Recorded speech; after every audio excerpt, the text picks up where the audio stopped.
We have Diddy's dilemma in today's Entertainment City, but first, Hollywood reacts to the tragic death of James Horner, the famous film composer known especially for his work on Titanic. Variety confirms James Horner was killed in a plane crash yesterday.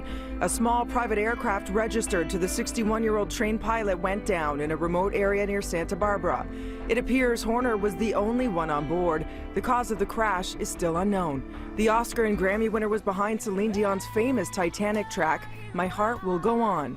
I believe that the heart will go on. The Canadian singer released a statement saying she and her husband are deeply saddened by Horner's death.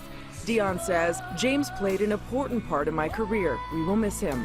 Horner also scored Avatar, Braveheart,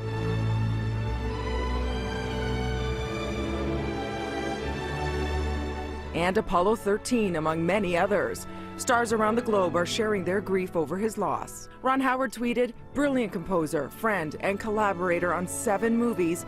My heart aches for his loved ones. Actress Deborah Messing wrote, we lost a master today. While Rob Lowe tweeted, there is nothing that shaped my movie-going experience more than the musical genius of James Horner. He will live on through the ages. And Seth MacFarlane added, I grew up loving his work. He leaves behind a spectacular musical legacy.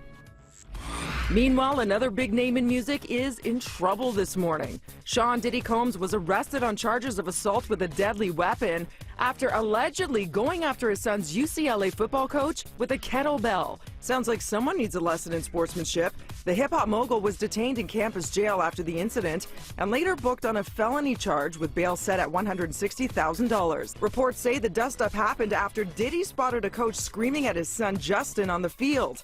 No one was seriously injured. UCLA head football coach Jim Mora called it a, quote, unfortunate incident for all parties involved and said they would let the legal process run its course. The who's who of the Canadian music industry came together last night to honor our country's biggest and best songwriters at the 26th Annual SOCAN Awards. Among the recipients, the legendary Randy Bachman, who received the Lifetime Achievement Award. I think it's a wonderful accomplishment to celebrate the songs I've written, that people actually appreciate them. One of the hot topics among the music's insiders, Taylor Swift taking Apple to task for not paying royalties during their streaming services trial period. I think that people in her position are, they're sort of our spokespeople at that point, I think she did a great thing. My applause to Taylor Swift. I'm a Swiftie, or whatever you want to call it. American Idol alum Adam Lambert is back with his 3rd album, and he tells us why you can expect a different sound this time around. Last night in my dreams, walking the streets of some old ghost town. But I think with this album, because it is a bit more grounded than some of the stuff I've done in the past, I think it's more in line with just where I'm at in my life. Lambert is known for being more than just a vocal powerhouse.